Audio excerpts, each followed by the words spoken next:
ওই গো, খেতে দাও, খুব খিদে পেয়েছে।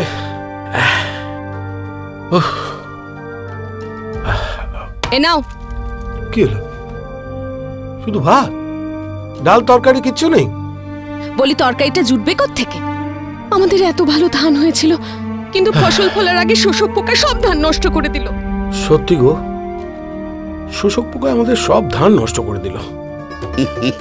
আরে কচু পোড়া, তুই তো খেতে খেতেই মরলি।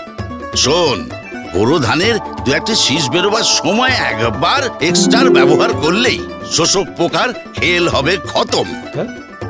আমন ও খাস ধানের ক্ষেত্রে ধানের 60 থেকে 70 দিন বয়সে একবার এবং দু একটা শীষ বেরোনোর সময় আর একবার সান অ্যাগ্রোর এক্সট্রা ব্যবহার করলেই শোষক পোকার বংশ হবে ধ্বংস।